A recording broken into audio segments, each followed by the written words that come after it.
In addition to being a longtime participant in the STAJE seminars, Dina, Mrs. Spira, teaches at the Orot Beit Yaakov High School for girls, and also teaches at, and I just wrote this down, and of course I put it somewhere, the Bais Yaakov High School for girls and the Bais Yaakov Seminary, and also Rabbis and Bulka's Seminary. Teaches Holocaust studies and global history in all of these places, and if you don't, you should. And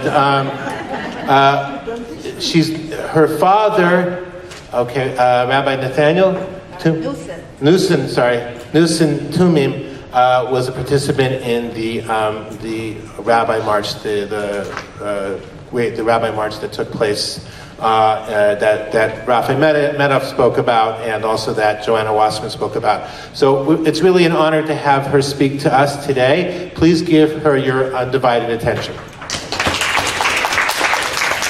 Thank you very much for your introduction. So I have to have Hakara Satov because I've had 17 years, summer, fall, winter, spring, coming here to the seminars that this, is it on? Yeah? Yes. That the museum has given, and I benefit greatly from all of their wonderful and talented professors. Dr. May spoke about perspective. So I'm not here to give you any political perspective. I'm going to give you the perspective of someone who participated in the march, and why did he go, and what legacy he left us, which is my father. That's how. Now, it's been said that all politics is local, and I believe that all history is personal.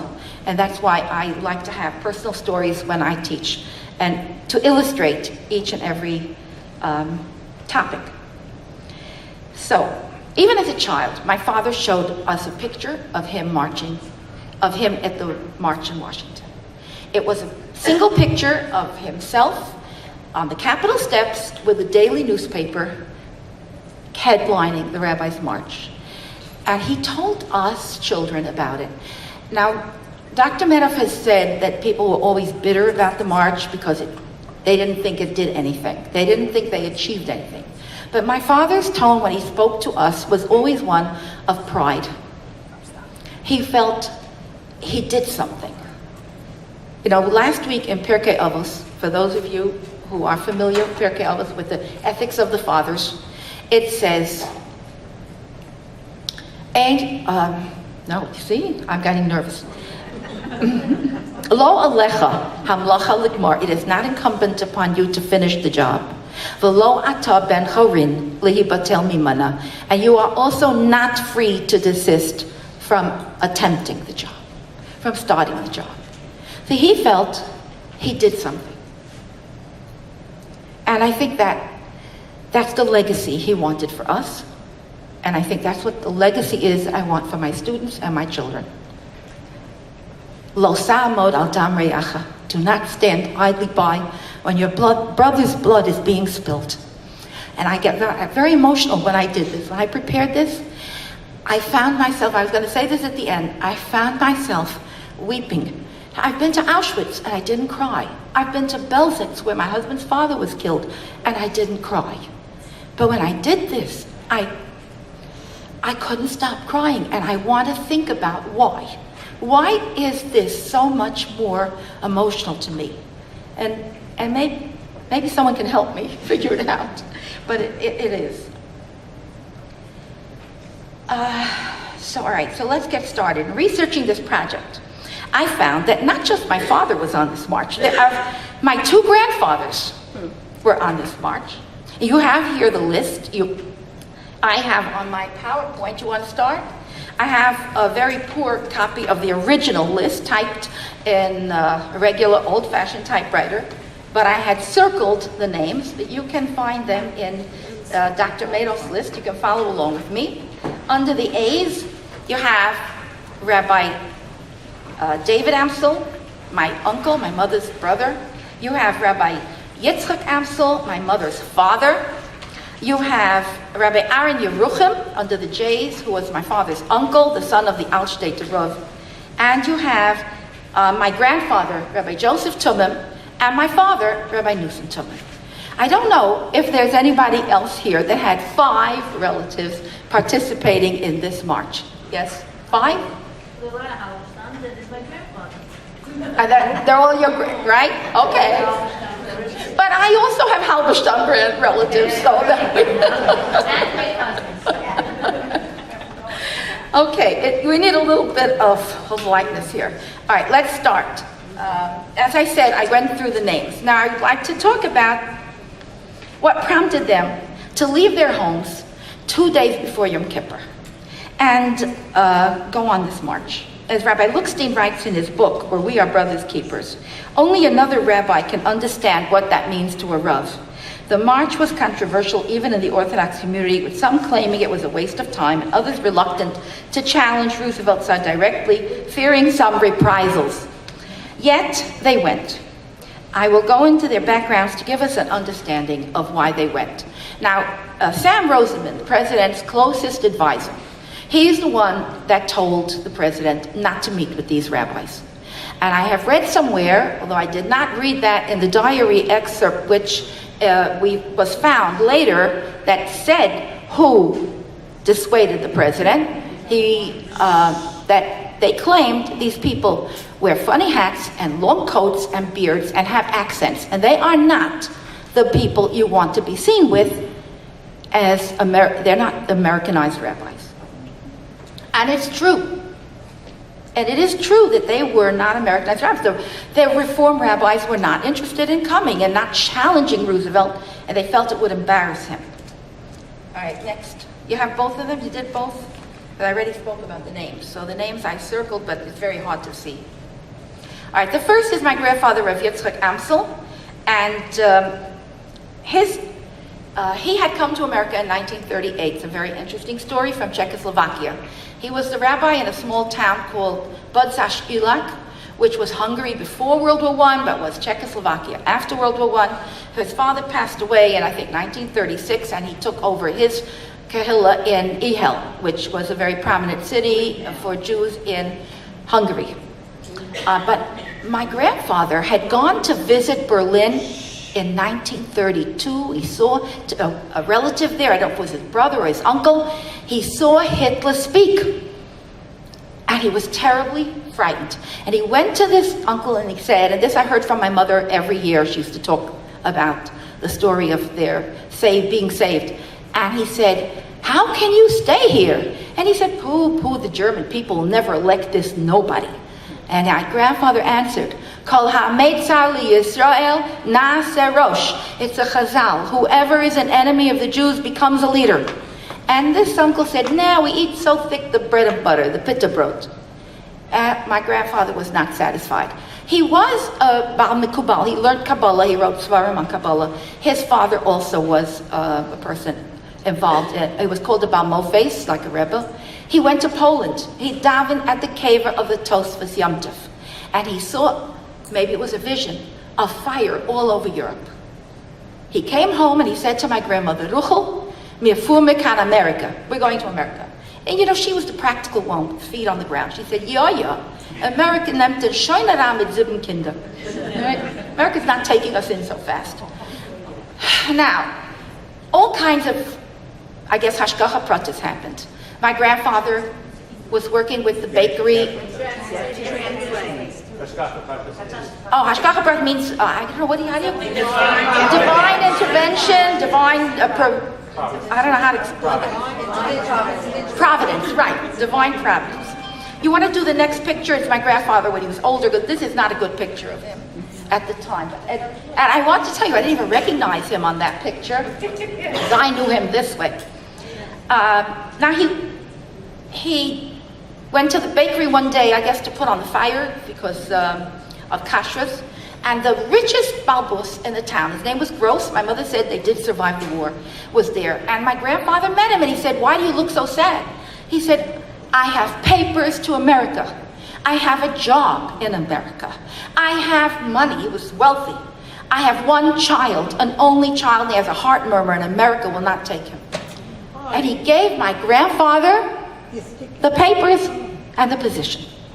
And my grandfather went to America, He worked hard, and he got 4 visas. He sent back to my grandmother, bring the younger 4, leave the older 3 behind, I'll work hard, I'll get for them. She answered, oder alle oder keine, either all or nothing.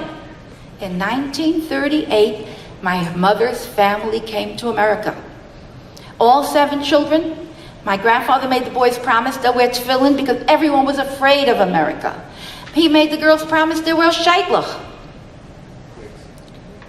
Wigs, they'll cover their hair.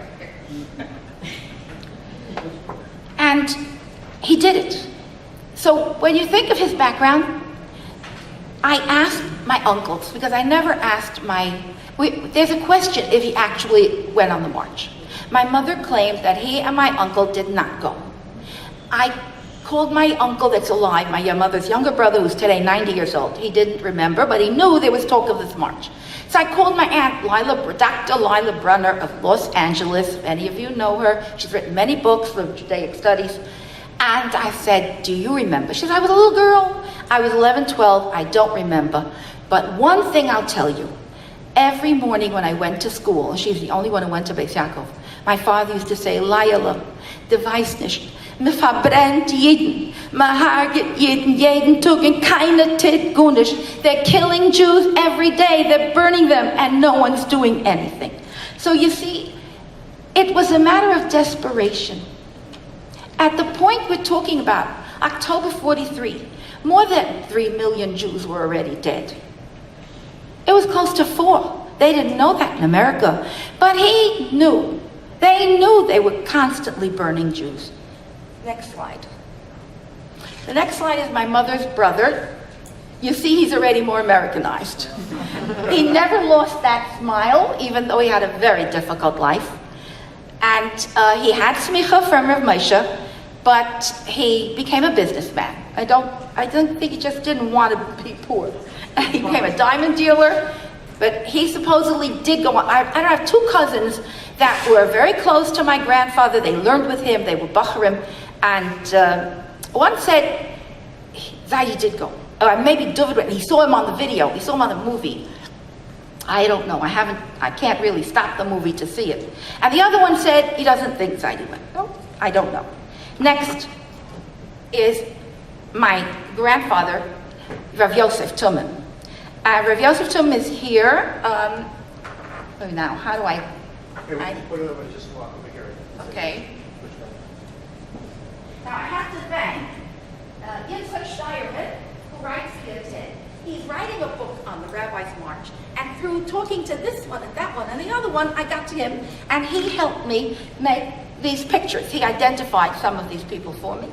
And so there's one picture of him. Your next picture is another one. Now I'm going to ask you, ladies and gentlemen, if you know or recognize anybody on these pictures, to please let me know, and you could let Yitzchak Steinman know. When was one of it? Where? One of That part of the march? This is on the march. Here. I don't know who the others are. The middle Middle one? one or the second from No, at the end. No, there's Second from the right. There's 5 from Second from the right. That's this. No, second from the right. Yosef Second. Thumim. That's my grandfather. Now, before we go further, okay, I'm going to start now about my father, Rav Nosson Thumim, and I'll get to my uncle, Rav Yerucham, in a little bit. Okay, my father was born in Stari Sambar, which is called Altstadt, before World War I began. It was, he always said it was Xmas Eve. It was December 24th in the middle of the night. On 1913, he was born. What country? In Poland. Stari Samba Altstadt is Poland. And when the war began, they all escaped to Vienna. So he grew up in Vienna. He certainly does not remember Poland. I think he was a year old or less when he got there. And Vienna was a very unusual place. It was a place of sophistication, a place of education, and it was hard to grow up Hasidish. But the family was a very, very staunch, from family. But I'm going to be politically incorrect. Next picture. This is a picture of my father's school.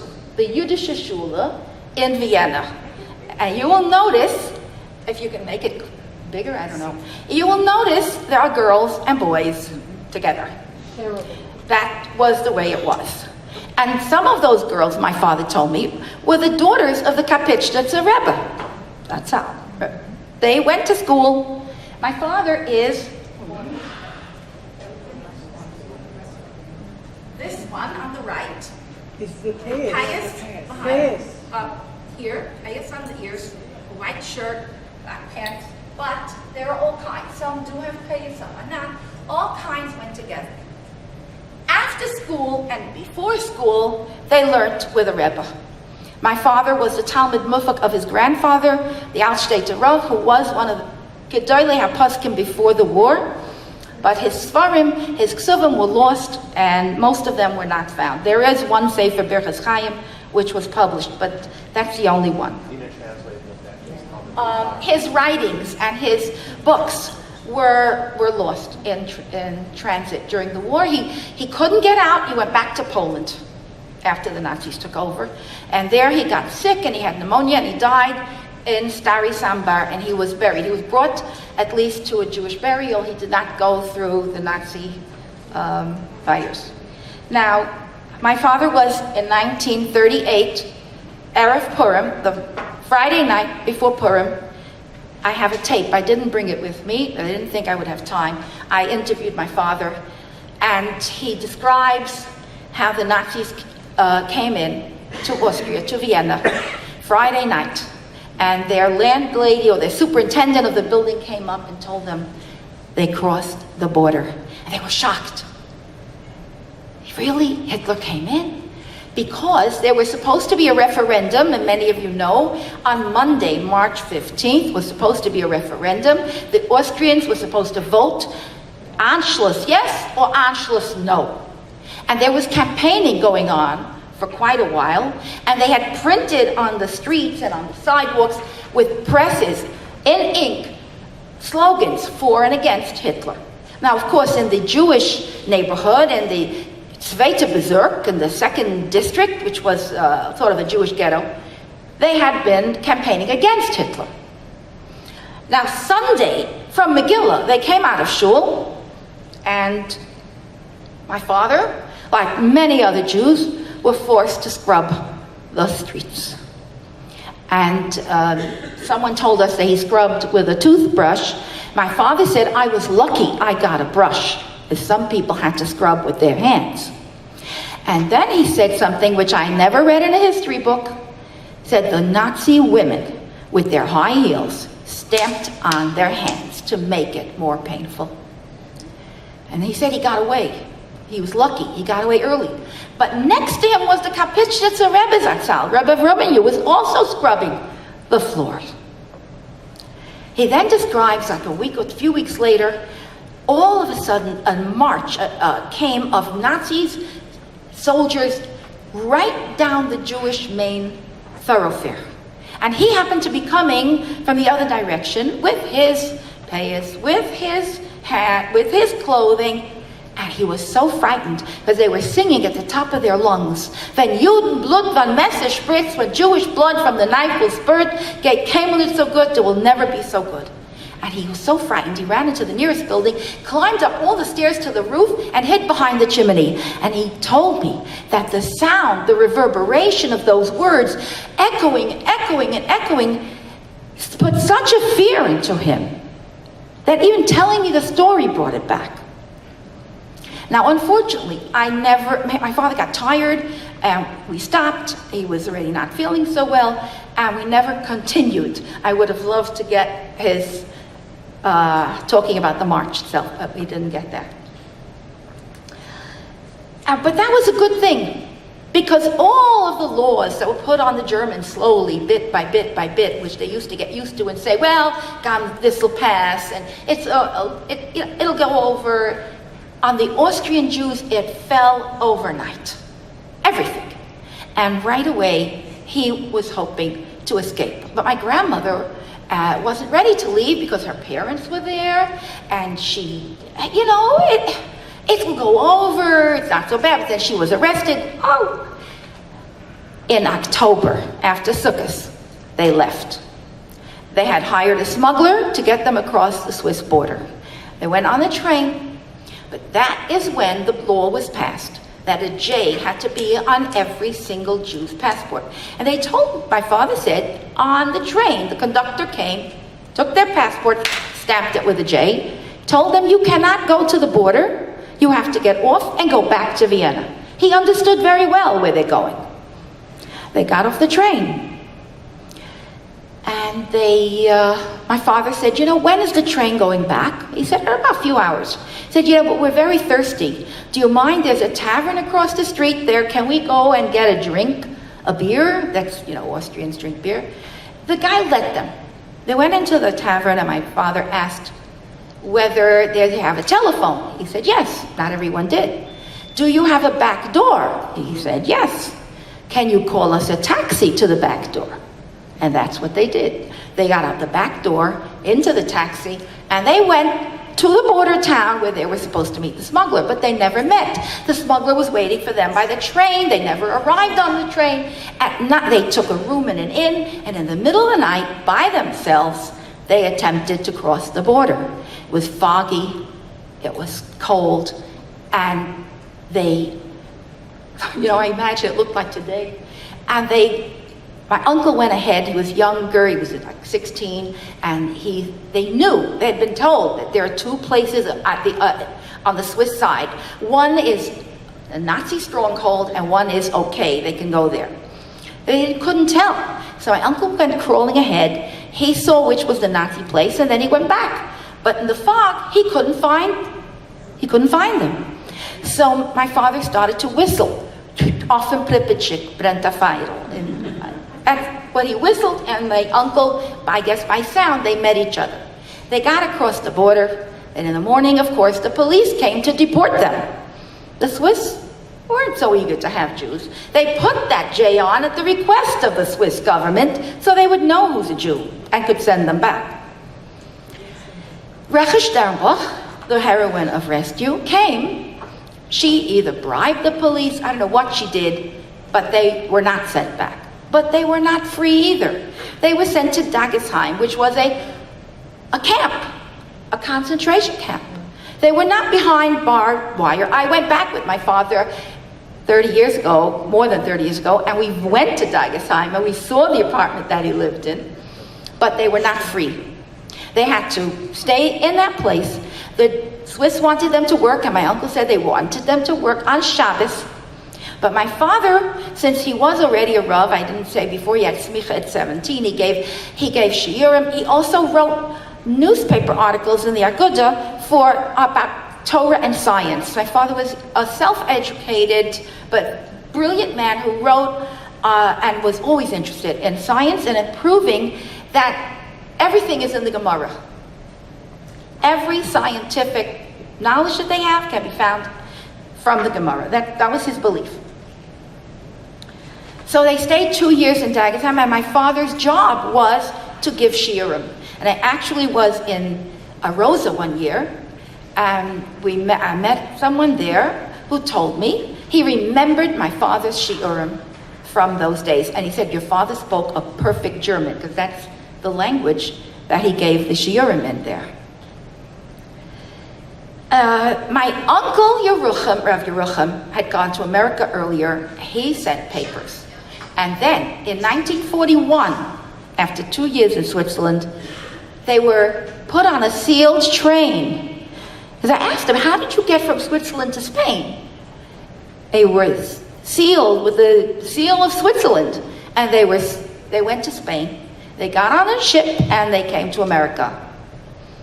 And my father right away got a job, and he became the lecturer of the Smicha class, which means the class that's going for rabbinical ordination in Matisdafa Yeshiva.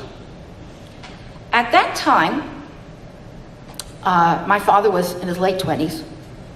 My mother was 18 and a half, and the administrator of that yeshiva went to my grandfather and said, you know, there's a very big Talmud Chacham here. It would be a shidduch for your daughter. I mean, they were about 10 years apart, 11 years apart, but that didn't matter. And my grandfather went to meet my father, and he came back and told my grandmother, Ruchel, kan besser lernen wie ich ken, en ich ben schon een roef 30 jaar. He could learn better than me, and I'm a rabbi already for 30 years. And the shidduch was. Next slide. Oh, we should have seen that long ago. I'm sorry. I thought that you already showed that. Huh? That's them scrubbing the floors, but it's not my father. It's just, regular. Okay, next. This is a picture of my mother, Allah Shalom, on her wedding day. It is the only picture of her wedding. You can do the next one because it's a little bigger. The reason I'm showing you this picture is because my parents got married September 19, 1943, and 2.5 weeks later, my father went on the march. He left his beautiful young bride. He left everything and went to march in Washington. He felt, as I said, I think all of these people felt a sense of desperation. Nothing is being done. We have to scream. We have to cry out. We have to do something. Now, this picture had a very big influence on my life. After the war, my parents were very active in settling what was called then refugees. No one called them survivors. They were greener. And it was hard to get apartments because there was a shortage due to the war. No one had been building apartments. Rents were rent controlled. You had to pay under the table, Schlüsselgeld, key money. You had to do a lot to get an apartment. And my father got an apartment for my great aunt and uncle. If you've read Scent of Snowflowers, they're also my relatives. And they were my next door neighbors. And other people came, and he went to the boat to greet the Klosenberger Rebbe, to bring food to those people. He gave his apartment to the Rebbe to come and make appeals in the shul. My father was the Rav. If any of you come from the Bronx, the Tiffany Street shul, he was the rabbi. The Rosenbergs, so somebody comes here who's from the Rosenberg family, were people who davened in that shul. And one day, some relatives came, and we little girls were in bed, but the door was slightly ajar. And you know what they say, little pitchers have big ears. And I heard some cousin, I don't know who it was till today, which one, pick up my mother's picture. And she looked at it. She said, Dias gehat a chippekleid, you had a wedding gown. Dias gehat a kroin, she had that little pizzly, little tiny crown. And Dias gehat blimen, and you had flowers. And it's been verbrennt in Kalehuiven, and we were burning in the crematorium. And I felt guilty that I was born. What right did I have to be born? Now, I'm not going to tell you exactly when I was born. But I was born before May 8th, 1945, but after they stopped gassing in Auschwitz. But there were still death marches going on. And I was born in Flower Fifth Avenue Hospital. Dr. Berglas, who was the most preeminent obstetrician in Vienna, also a Jewish refugee, was the one who delivered me. And I have to tell you, a lot of my interest in this topic comes, I think, from that feeling of, ooh, what did I have the right to be born? So that's the background of these people. Let me show you the pictures, all right? So you will see. This is a picture of my father being Masada Kedushin. I did not remember what he looked like at the time he got married. I wasn't there. I wasn't born. He looked a little different when I remembered him, a little heavier, a bigger beard. So I found this picture, and I was then able to look at the pictures from the march to find him. Now, let me tell you, the one picture we had got ruined in a flood at 40 years ago, and I did not know then that you could maybe repair it, and it was thrown in the garbage, but it really hurt me to do that.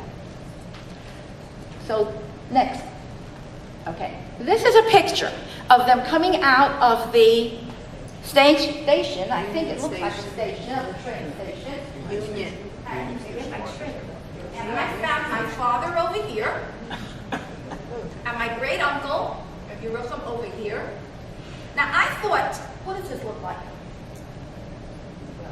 I thought this was Moshe Scherer. He wasn't there. And I called Shivshi. No, he was not there. And I wanted to ask Meadow. Tress wasn't there. The Tress wasn't there. Meadow, he wasn't there. And Rob Aaron Aaron Cutler. wasn't And there. he was the head of Vadat Solo. Why wasn't he there? I don't know, and I've gotten different opinions. Yes. And one of the reasons given to me by somebody was that this was really under Rabbi Silver.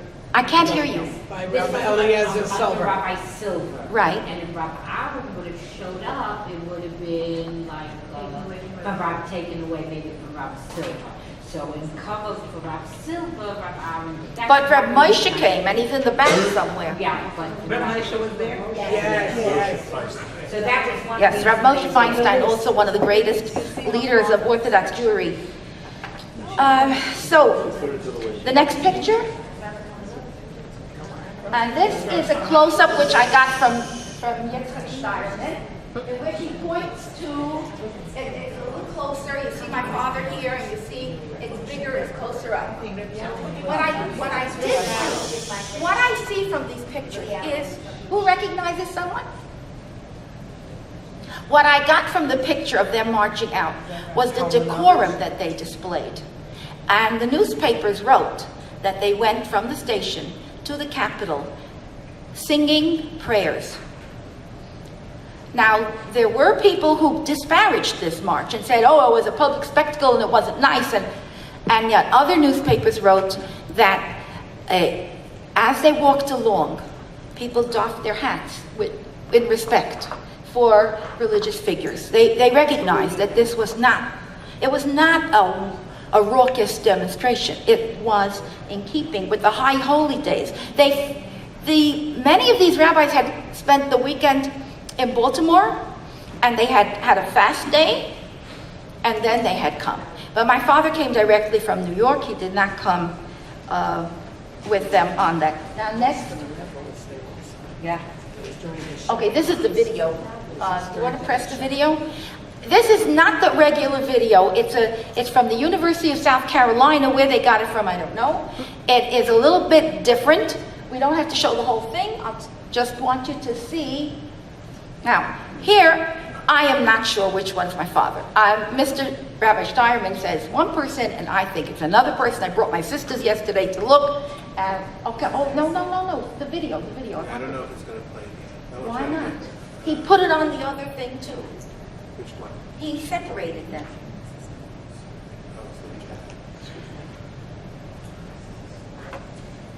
But you have to put it on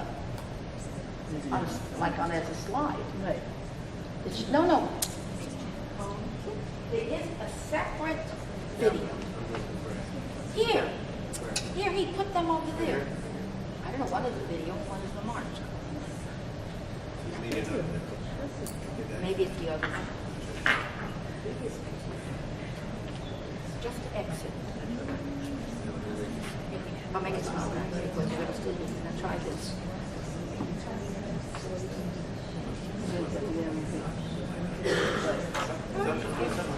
If it plays, it plays. If it doesn't, it doesn't. They don't want to get home. Oh, here it is. Right. Okay. Wait, I have authorization. Glad to hear that. Yeah, I know. Just know what she just said. What did she say? All right, we have the rabbi's and there's no sound. This is Rabbi Silver reading a proclamation to Wallace. And this is Rabbi Kamenovich over here. Where? Here, it's a long white beard. And you can see that Wallace is very uncomfortable. You don't hear the words? You don't hear the words on this. No, but you can see the crowd, you see the group. And then this, I think, I thought this was my father. He says it's not, and maybe he's right, but now that I see it enlarged.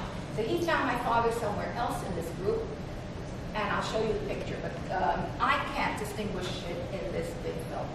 But I had to, maybe here. Yes. Here's Rabbi Moshe. Oh, you want to go back? Straw hats. I want you to see Rabbi Moshe Feinstein. Yes. Did you see him? Wow. He was not in the front. So you have to go back. What? Yeah. Get it. Proclamation. Okay, I'll just show you a picture. I'll show you a picture. I'll show you a picture. You can go back to the PowerPoint. And the next picture, not that picture, not the last picture.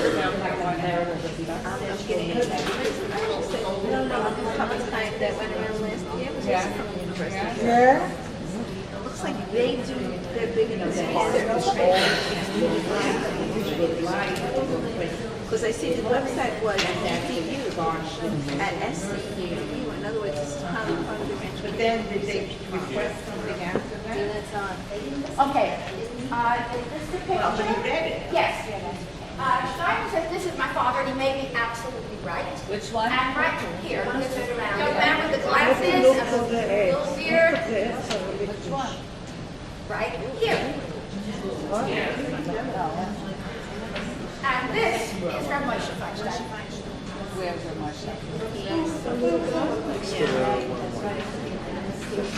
And he was so excited, this Steiner, that he found it, and it was, it was really very special.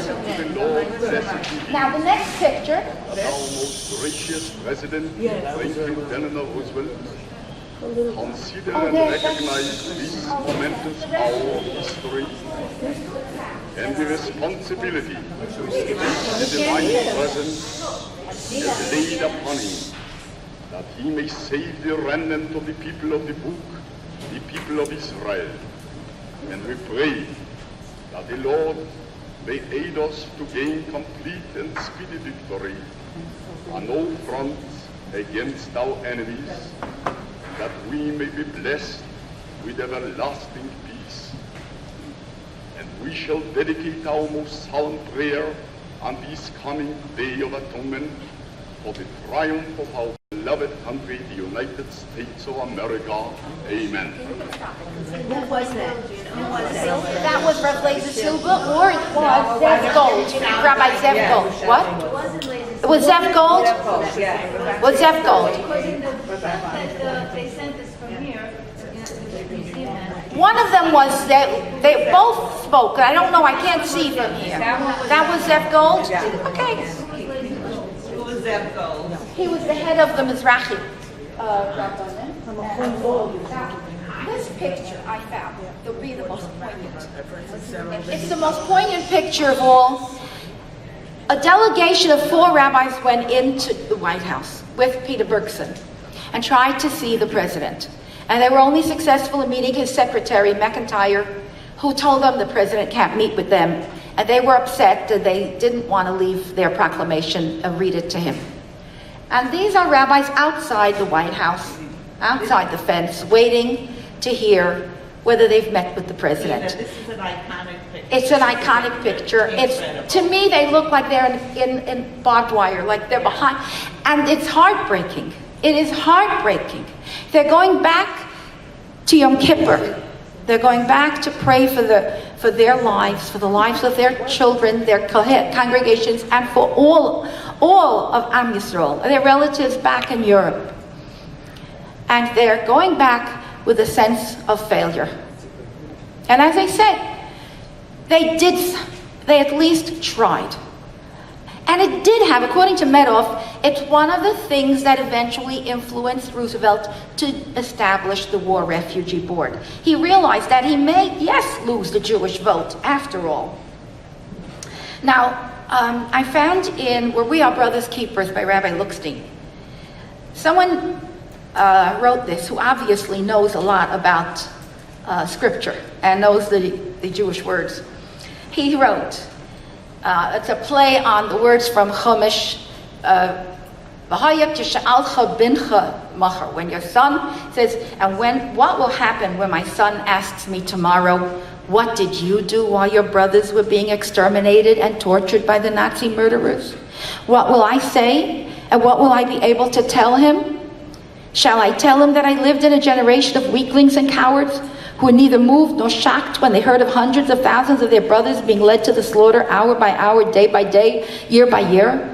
Shall I tell him that the forces of destruction which enveloped their European brothers did not disturb the slumber of American Jews or arouse them from their inertia?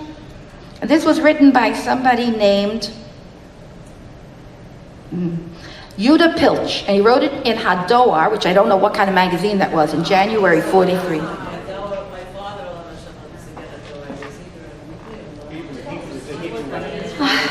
And my heart pounds within me, because I am sure that I shall have to give an accounting someday. Of course, I will tell him of the public fast that the rabbis called for in order to mourn their dead. But then I shall have to admit the truth and add that from 5 million Jews, less than 30,000 came to the shuls and fewer than 50,000 came to the protest meetings called that day by the Jewish organizations. Apparently, our hearts are like stone. We do not tremble at the reports of the European Holocaust. We are still mired in the 49 levels of indifference and passivity, as if nothing had happened in our world. And you have this in your materials for today. The last paragraph, he writes, the final solution may have been unstoppable by American Jews, but it should have been unbearable for them, and it wasn't. That is important, not alone for our understanding of the past, but for our sense of responsibility in the future.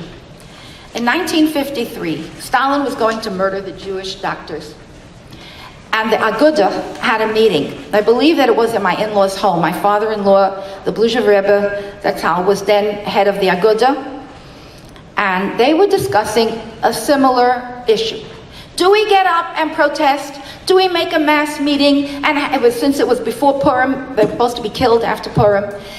Do we have a fast day, a public fast day? Or do we do the Shtadlus type of Shtadlin type of activity behind the scenes, which is the main difference between Berkson and the other groups. But I will also add that my belief, the other groups were too quiet and too intimidated by Roosevelt. But at that time, my father-in-law got up and he said that at the time that Paro was considering what to do about the Jews in Egypt, and there were 3 advisors who he called in. Balaam said to drown the boys. And because he was the bad guy, he eventually was killed. Last week in the Sedra he was killed in the Battle of Midian. And Yisro, who ran away because he didn't want to be involved in this, Olo L'Gdula, he became the father-in-law of Moshe Rabbeinu. A whole Sedra in the Torah is named for him, and not just any Sedra, the Sedra where the 10 Commandments are given. And Eov was quiet. He figured it hurts him very much that they're going to drown Jewish boys in the Nile. But he's powerless. It's going to be Paro and Bilam against one. So he didn't say anything. Eov Sheshasak. Nidan b'Yisurim. Eov, who was quiet, was judged to have pain and suffering. Why? What was so bad about being quiet? God said, you say it hurts you, I'm going to give you pain. And screaming won't help. We'll see if you'll be quiet. In Yiddish, there's an expression, as es tut weh, schreit man. If it hurts, you scream. And he said, we have to scream. So they were going to make a massive demonstration to save the Jewish doctors. I'm going to tell you a little personal family story, so we'll end with something light. In that conversation just then, the Rebbitzin walked in and she said, Stalin ist gestorben. Stalin died. Oh, great, we don't have to do all this. And they all go home. Now, an hour later, Rav Hutton is on the phone. I know that Rabbis have Ruach HaKodesh, but where did you see that Stalin died? Then he gets a call from another cousin. Calls in the Rebbitzin. Rebbitzin, where did you hear that Stalin died? Yitzchak hat mir gesagt. Yitzchak was my husband, who was about 11 years old. Call in Yitzchak. My father was holding his... Where did you hear that Stalin died? A yingle in my class. A boy in my class. But I say that's my husband's first Mifis because the news did come out that Stalin did die on Purim and the doctors were saved. So, you know, what can we learn from all this? The legacy that my father left us and that I would like to pass on is that sometimes it's a time to scream and a time to take action. Thank you.